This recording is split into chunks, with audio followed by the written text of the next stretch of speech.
سب سے بنیادی سوال تو ہمارا یہی ہے، لوگ بہت زیادہ آپ دیکھتے ہیں کہ بڑا کامن ہو گیا یہ کہنا کہ تمہیں روزہ لگ رہا ہے، مطلب اگر کوئی تھوڑا سا ہائپر ہے تو اسے کہا جاتا ہے تمہیں روزہ لگ رہا ہے۔ یہ کیا وجہ ہے کہ ہم صرف جو ہے وہ بھوک پیاس کو ہی روزہ سمجھتے ہیں، اپنے باقی جسمانی اعضاء کا ہم یہ نہیں سمجھتے کہ جناب ان کا بھی روزہ، ان کو بھی کنٹرول کر۔ الحمدللہ رب العالمین والصلاة والسلام علی سید الانبیاء والمرسلین۔ بہت شکریہ جی، آپ کے چینل نے بڑا خوبصورت اہتمام کیا ہے افطار ٹرانسمیشن کا، اور اسپیشلی شکریہ اس موضوع کے حوالے سے آپ غور کیجئے کہ احکامات اسلامیہ کے دو بنیادی مقاصد ہیں، ذہن سازی اور کردار سازی، اور تمام عبادات انسان کی مختلف جہات سے ذہن سازی بھی کرتی ہیں، کردار سازی بھی کرتی ہیں۔ صحیح۔ روزہ جو تشکیل کردار کا محرک اعظم ہے، قرآن کریم نے اللہ نے فرمایا اس کی مقصدیت کے حوالے سے کہ لعلکم تتقون، تاکہ تم پرہیزگار بن جاؤ۔ اب پرہیزگاری کے اگر آپ اجزاء دیکھیں نا کہ تقویٰ کے پرہیزگاری کے کون کون سے ایلیمنٹس ہیں جو ایک انسان کو متقی بناتی ہیں، اور متقی ہی اللہ کی بارگاہ میں سب سے زیادہ عزت والا ہے، تو ان میں ہمیں نظر آئے گا کہ جو صبر ہے نا وہ ہمیں بڑی پرومیننٹ فگر ہے کریکٹر بلڈنگ کا، اور روزہ صبر کے لیے بہترین عبادت ہے۔ آپ دیکھیے کہ اس وقت حالت صوم میں 4 بجتے ہیں 5 بجتے ہیں تو ہمیں بھوک بھی لگتی ہے، پیاس بھی لگتی ہے، لیکن ہم وہ کہتے ہیں کنٹرول یور سیلف، ضبط نفس کا مظاہرہ کر رہے ہوتے ہیں۔ اب غور بندہ کرے کہ اللہ کریم نے کیا یہ کھانے پینے سے روک کر ہی مجھے متقی بنانا ہے، یا اس کے پیچھے اور اللہ کا مقصد ہے؟ وہ اور کیا ہے کہ اصل مقصد یہ ہے کہ کھانا پینا روک کر تمہیں جو بری ہیبٹس ہیں، بیڈ بیہیویئر ہیں، برے رویے ہیں، ان سے روکنا مقصد ہے، جو ان ایوری پوزیشن جو ہے وہ جو ناجائز ہیں، انفیئر ہیں۔ مثال کے طور پر میں نے بھوک لگی، میں نے کھانا تو چھوڑ دیا، پیاس لگی پانی تو چھوڑ دیا۔ اگر آپ کی کوئی بات آپ کی مجھے کوئی ایسی لگی تو میں نے کتنا کنٹرول کیا ہے؟ عموماً ہم یہ کہتے ہیں کہ جناب مجھے غلط رویے غلط باتیں برداشت نہیں، تو برداشت کیا ہے؟ وہی تو ہماری برداشت کا موقع ہے، اسی وقت ہی تو برداشت کرنا ہے۔ دیکھیے 2 طرح کے رویے ہمارے سامنے پیش آتے ہیں جو ہم سے لوگ ملتے ہیں، جو ٹرانزیکشن ہوتی ہے بیہیویئر کی، ہمارے طبیعت کے موافق کام، ہماری طبیعت کے مخالف کام۔ موافق کام پر تو ہم بڑے خوش ہوتے ہیں، بڑے ہیپی موڈ میں ہوتے ہیں۔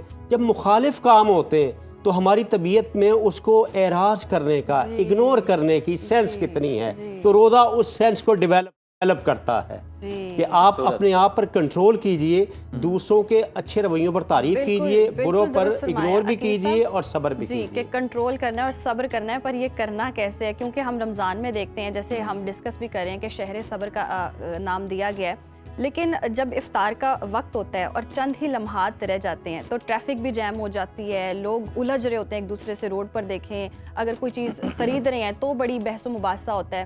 تو یہ نفسیاتی کیا عمل ہوتا ہے، کیا تضاد ہے مذہبی اور نفسیاتی طور پر؟ اچھا نہیں، تضاد ایسے نہیں، مذہب جو ہے نا آپ کے جو سائیکلوجیکل اسپیکٹ ہے اس کی بھی تطہیر کرتا ہے۔ دیکھیے تھوڑا سا سارا سال جو ہمارا بیہیویئر جو ہوتا ہے نا ایک راسخ ہو چکا ہوتا ہے، اس کا اظہار ہی ہم یہ روزوں میں بھی اگنور نہیں کر پا رہے ہوتے، تو اس میں غور کرے بندہ۔ دیکھیے کوئی میں نے کام شروع کیا ہے، کوئی ایکسرسائز کی ہے، جب اس کے جو آبجیکٹیوز ہیں مجھ کو حاصل نہیں ہو رہے تو میں اس پہ غور کروں۔ مثلا میں نے ایک گاڑی لی ہے کہ مجھے منزل تک پہنچائے گی، اگر نہیں پہنچا رہی تو مجھے غور کرنا چاہیے۔ تو میں اگر روزہ رکھ رہا ہوں اور اس کے مقاصد میں یہ بات شامل ہے کہ شہر الصبر، میں نے کنٹرول کرنا ہے اپنی ذات پر، میری زبان سے، ہاتھ سے، میری ایون باڈی لینگویج سے، میرے جیسچر سے، میری آنکھ دیکھنے سے کسی کو تکلیف تو نہیں ہو رہی۔ میں کنٹرول جو مجھے اس عبادت کا بیسک لیسن تھا، کنٹرول کرنا ہے اپنی ذات پر، اپنی خواہشات پر، اپنے مزاج پر، رویے پر، مجھ میں کتنا آیا ہے۔ اور بس اس میں یہی اس کا کنکلوژن ہے کہ جتنے % مجھے کنٹرول آیا ہے اتنے % ہی میرا روزہ لگتا ہے اللہ کی بارگاہ میں قبول ہوا ہے، اور اتنے % ہی میں نے اس کے جو بینیفٹس ہیں وہ اچیو کیے ہیں۔ بالکل بالکل، اور جہاں پہ آپ کو لگے کہ آپ کا رویہ خراب تھا یا کوئی مسئلہ تھا تو آپ سمجھیں کہ یہ میرے اعمال سے جو نیکیاں تھیں یہ جھڑ گئی ہیں، یہ ختم ہو گئی ہیں، تو پھر آپ بہتر طریقے سے خود کو انالائز کر سکیں گے۔ اچھا ڈاکٹر صاحب، قرآن و سنت کی روشنی میں بتائیے وہ کون سی عملی مشقیں ہیں جو ایک عام آدمی روزے کے دوران اپنے غصے کو قابو کرنے کے لیے کر سکتا ہے؟ ہمارے پیارے نبی کریم صلی اللہ علیہ وآلہ وسلم نے بھی ہمیں یہ سکھائی۔ اچھا دیکھیے جو ضبط نفس ہے نا، کنٹرول کرنا تھوڑا سا مشکل کام ہے، لیکن قرآن نے اس کو عزم الامور کہا ہے، تعریف کی ہے، اور والقاظمین الغیظ والعافین عن الناس، جو غصہ میں ضبط کرنے والے ہوتے ہیں. ہم دیکھیے معاشرے میں مثال کے طور پر ہم اس ادارے میں جو جاب کر رہے ہوتے ہیں, جب وہ آتے ہیں اپوائنٹمنٹ ہوتی تو ان کو ایک ڈسپلن چارٹ دیا جاتا ہے کہ آپ نے اس کو فالو کرنا ہے. تو میں نے اپنے مادی مفاد کے لیے, مالی مفاد کے لیے اس ڈسپلن کو فالو کرتا ہوں, بھلے وہ میری طبیعت اس کے موافق ہے یا مخالف ہے.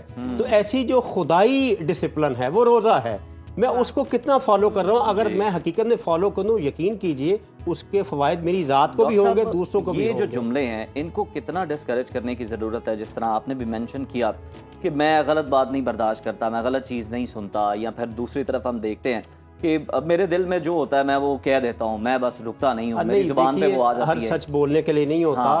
آپ غور کیجئے کہ ہم کتنے ایسے کام کرتے ہیں جو اللہ کو ناپسند ہیں. اللہ باوجود قدرت کے ہمیں پکڑ سکتا ہے نہیں پکڑ سکتا, اللہ اگنور کرتا ہے نہیں کرتا. تو اللہ نے ہمیں بھی یہی لیسن دیا, وَأَعْرِضْ عَنِ الْجَاهِلِينَ. اگر آپ پڑھے لکھے ہیں, باشعور ہیں, بڑے سلیم الفطرت ہیں, بڑے نیک بھی ہیں, متقی بھی ہیں, آپ کے سامنے کسی نے ایسا بیہیو کیا ہے تو وہ یقیناً آپ سے شعور میں, علم میں, تقوی میں کم ہوگا. تو آپ کا جو فریضہ ہے اس کو اگنور کرنے کا ہے. نبی کریم علیہ الصلوۃ والسلام دیکھیے مکی زندگی میں کیسے کیسے جہلا کا سامنا تھا. اللہ کریم نبی پاک کو ہی حکم دیتے, وَاصْبِرْ عَلَىٰ مَا يَقُولُونَ, اے پیارے نبی صبر کیجئے جو یہ کہتے ہیں. یعنی جواب بھی نہیں دینا, آپ ایک دو بار اگنور کریں گے, یقین کیجئے آپ کی خاموشی کا بھی ایک امپیکٹ ہے, اس کا بھی اثر ہوگا کہ اگلا بندہ سوچے گا یار یہ تو جواب ہی نہیں دیتا, وہ لڑ کے خود چپ ہو جائے گا. دیکھیے آپ کے ساتھ روڈ پہ کوئی سخت جملہ بولے, بات کرے, آپ یقین کیجئے آپ تھوڑی دیر چپ رہیں گے نا, اگنور کریں گے, وہ خود چپ ہو جائے گا. تھوڑا سا کر کے تو دیکھیے, یہ دین کے احکام اتنے ڈیفیکلٹ نہیں ہیں, ایزی ہے. اور اس کے جب آپ پازیٹیو وے میں ڈسپلے کرتے ہیں اپنے اعلیٰ رویے کو, اس کا بڑا شاندار رزلٹ سامنے آتا ہے. بہت خوبصورت بات کی آپ نے. اور ہم دیکھتے ہیں سوشل میڈیا کا دور ہے, اور آج کل ہر کوئی کامنٹ کرنا بہت آسان ہے. کرٹیسائز کرنے سے لے کر ہم روسٹ کرنے تک کا ٹرینڈ چل چکا ہے. کوئی بھی ہو ہم یہی کریں گے کہ جا کے تنقید کریں گے, وہ پھیلتی جائے گی, اور پھر پورا معاشرہ کرے گا. پورے معاشرے کی تربیت کتنی ضروری ہے. دیکھیے جی, ایچ ون ٹیچ ون. ہر بندہ یہ سوچے کہ میں نے ایک چراغ روشن کرنا. انفرادی طور پہ, انفرادی تو ہماری جتنی کیپیسٹی ہے, اب ہم پورے اسٹیٹ کو تو ہم تو نہیں بدل سکتے جتنی ہماری کیپیسٹی ہے. اب ہر بندہ, مثلا میں ایک پروفیسر یونیورسٹی میں, میں دیکھتا ہوں بڑا ہی خوبصورت آپ نے پیغام دیا. وقت چونکہ کم ہے کہ ہم انفرادی طور پر شروع کریں. اگر ہم سب انفرادی طور پر یہ رویے اپنائیں گے تو پھر معاشرے میں بھی بڑی زبردست, سماج کے اندر بھی بڑی اچھی تبدیلی دیکھنے کو ملے گی. بہت شکریہ ڈاکٹر عقیل صاحب آپ کے وقت کا.